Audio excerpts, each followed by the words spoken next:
Let's connect that with your background, which is aviation. And we've been talking about, and I love the metaphors, the examples that you give, how the principles, the mindset the pilot has also transferable to any leader in any industry. Can you tell us the parallel between the cockpit and boardroom and how executives could be able to translate some of the most important mindset and competencies of pilots into the workplace? That's a fantastic question, Doc. And how it assimilates itself and what you can take, especially if you have something that is transferable from one knowledge to another.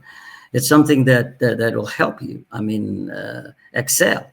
For me, for example, I heard one admiral of a navy on a, I guess it's, if I remember, a college, graduation procession that he was speaking. He said, if you all can do one thing, first of all, when you wake up, the first thing what you should do is make your own bed. And I took that.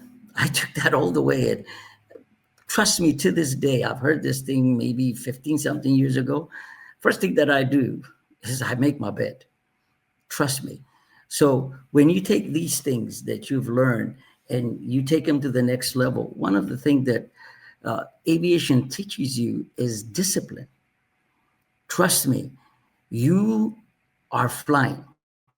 And if you see, there's so many few people that are out there that could fly, or else everybody would fly. Flying is, you're going in a territory that God didn't even make it for you.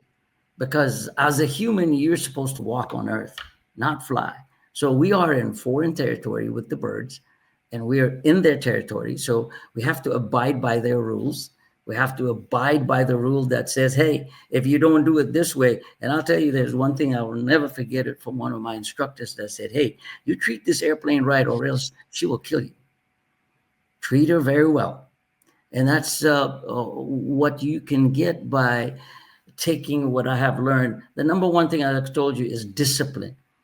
Discipline is that you can imagine you are in a flight ready to go. Let's say you're in Florida right now to come see me here in DC. You're sitting there and they have asked you to go board the aircraft, and you are sitting in your seat and you see these two guys rushing into the cockpit, taking their jackets off, and you say, what the hell is going on? They tell you, these are the pilots that will fly you.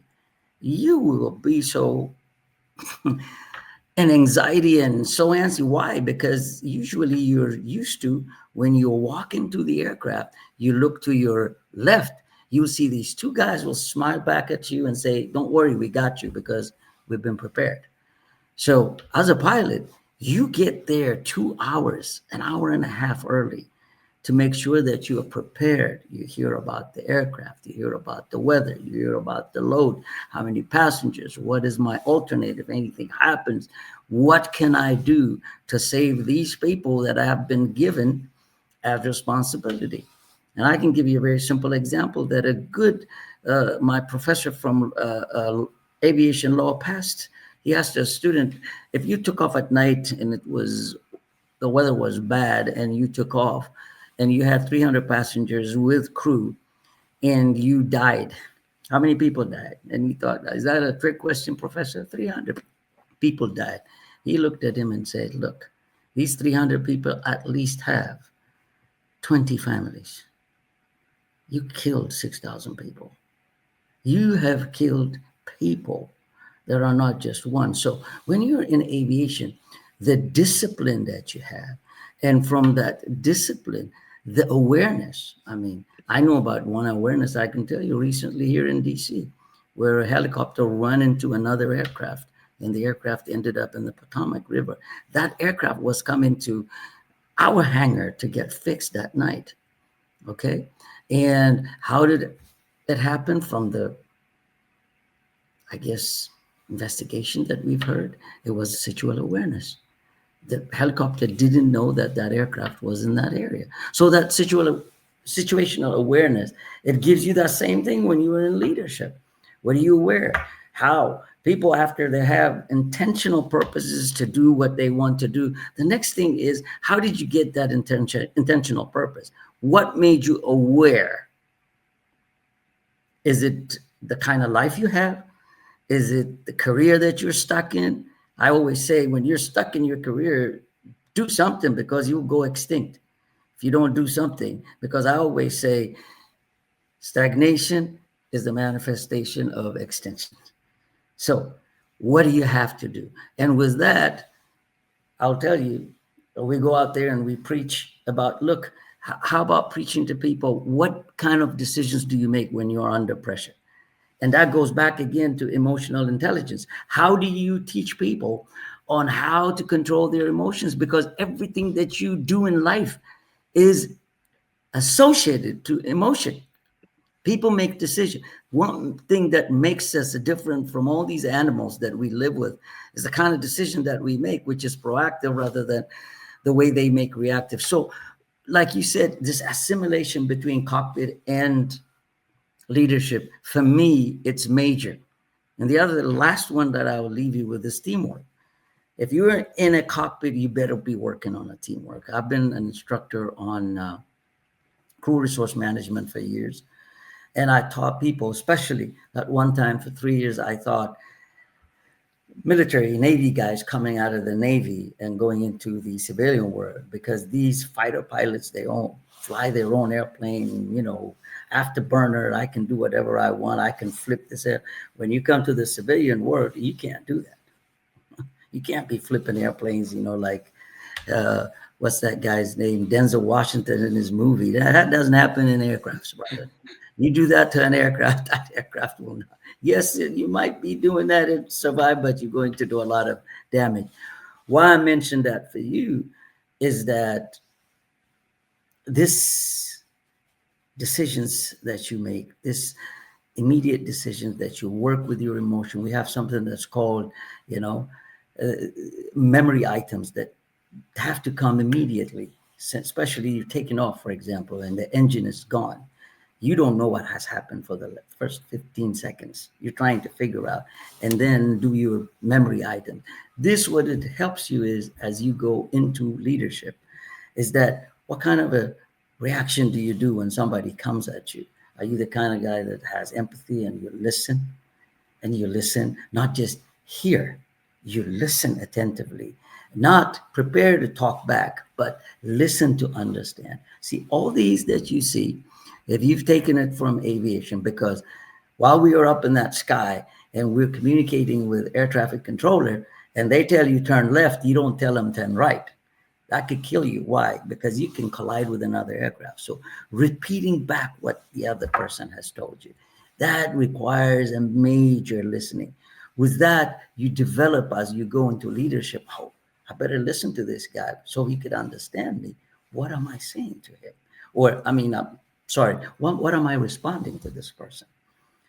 So that correlation is huge, and we can't even talk in this segment that we have. I know we need a lot of time, but you mentioned very important parallel between aviation and leadership, such as preparation, discipline, situational awareness, emotional intelligence, teamwork. All of these are very critical. One thing I want to highlight, and I want to hear from you, when it comes to aviation, you mentioned the stake is high. You actually said that if you don't treat this bird, this plane, she's going to kill you. In leadership, sometimes leaders, they don't take care of the organization, the platform, the team that gave them that opportunity. It may not kill them right away, like in the case of the plane, but we have seen leaders who don't take care of the team, don't take care of the organization. Down the road, they're going to be killed or pushed out by the team.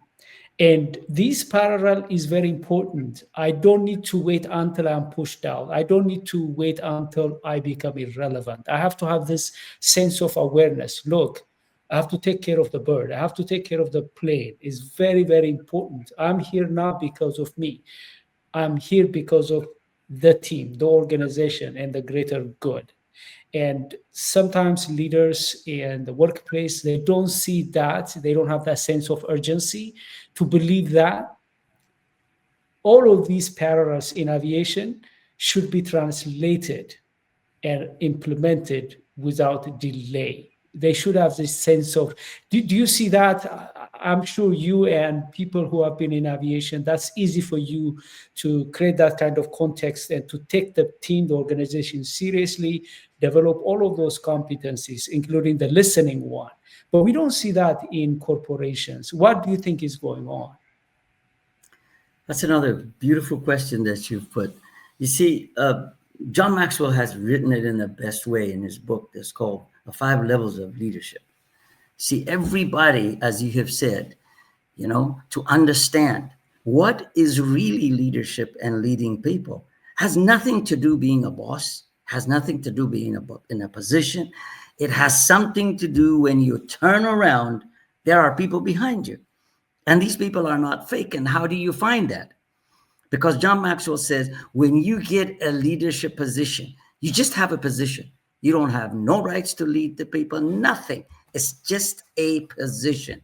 And people that have led with position, as you have said, their life will be here and there. But at the end of the day, they will be out of there, or when they quit, when they stop, they have not left anything for whatever they have.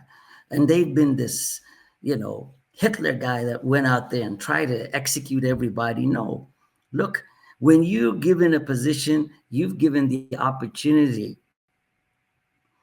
to take people, inspire, influence, and most of all, get their permission to lead them. Look, when you get the permission to lead people, it's so much different from ordering people what to do. How do you get their permission? Permission is very simple to get from people. Lead by example. We have right now 205 top-rated technicians. There's one thing that I've done when we've started this project that we've been in for the last 3 years, is that I spent time with them. The first year and something, I was there. They worked the hours, I worked the hours. And that is when you lead by example and you let them know that your position is only for the board meeting, or you answer for certain things that need, these guys will give you their permission. And when these guys give you their permission, Doc, it will be a different story. Your production goes through the roof. And I can give you a very simple example. On the project that we're doing right now, when we started, we were only given 90 days. Here we are 3 years later. And last year, 100% of our aircrafts, accomplishing rate was 100%. This is a contract that we took. World class. Yes, they told us if you can surpass 94%, we're happy. We're at 94.6. No, we didn't do that. We hit it at 100%. 100%. Something that they just could not believe on a company they gave 90 days. And here it is, as I told you, it's 30. So when you do that, your people themselves will take it. Look, they say a rich company that doesn't have connection with its people is a poor company, because its life is not there. Look at all these companies that are hitting it high. They always have their employees up front, everything that they do. So when that production goes up and you see it, your next bet is to run and create those people that will sustain that production level that you have created. Once you put your succession plan in there, and now for me, I'm not bragging about it. Please do not take it. I don't go like I used to. Like I've told you, I've been there for a year and almost 2-3 months, day in, day out, looking at that. This operation is 7 days a week, 24 hours a day, 365. Never stops. So for me to make sure that this goes in like a well-oiled machine, I've been there. I've done that. I've done so many things that they have seen and not. There's nothing that they can tell me that I don't know.